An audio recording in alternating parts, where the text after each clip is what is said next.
probably heard all of this by now, but Pokemon Scarlet and Violet are some fantastic games with some glaring glitches.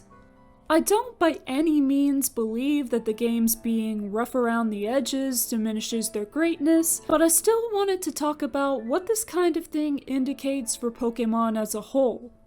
I'll be looking at everything these games did right and wrong, and how I hope the Pokemon Company will learn from them. In terms of story and gameplay, these have got to be some of the best Pokemon games out there.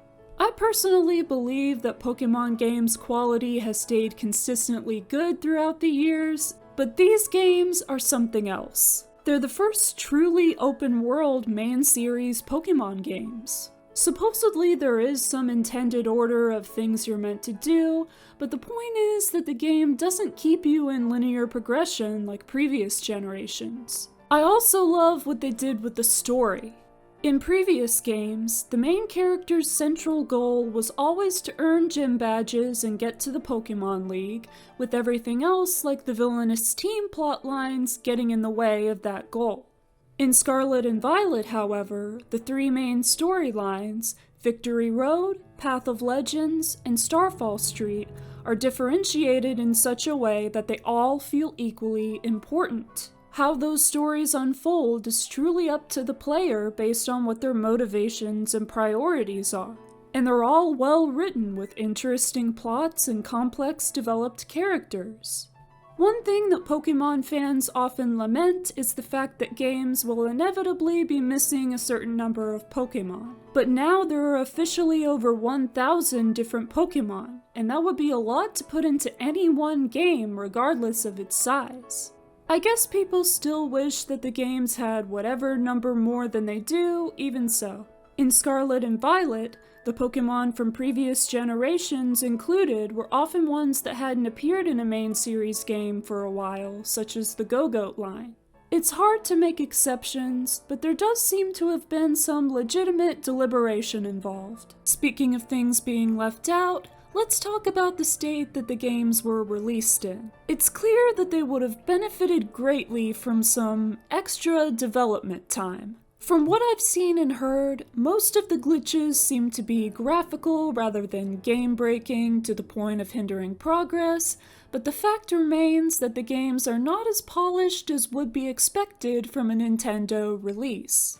I definitely believe that the actual people who designed and built the game were not at fault, but rather the people in charge who wanted them to input so much development in such a limited amount of time. We can and should appreciate the brilliant work that the team was able to put into the games using the time that they did have, but also acknowledge that no matter how good a game looks or functions, it's never worth making its developers suffer through crunch conditions to release it on time.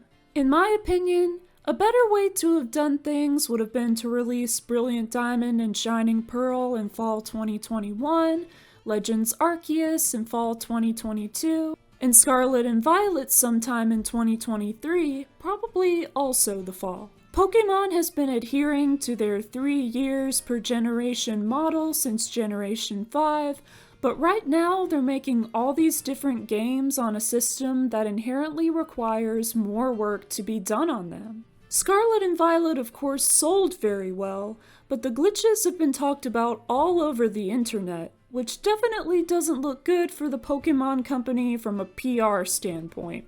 The whole situation has me really wondering how Pokemon is going to go about game development from here on out. I hope the fact that people are enjoying the games despite the glaring flaws hasn't made them think that their audience has become complacent and that they can keep releasing games in an unfinished state because they know that people will buy them anyway. I guess it just depends on whether they value money or their public image more. Best case scenario is that they learn their lesson and stop putting games out one after another in a way that makes proper development unfeasible. As one of the 7 sages said, if you make a mistake and do not correct it, that is a second mistake. So what do you think? Have you played Scarlet and Violet, and did you enjoy them if so? What are your thoughts on the situation? Let me know in the comments. Thank you for watching this video. Please like and share it if you thought it was good. I hope you have a great day, and I'll see you next time.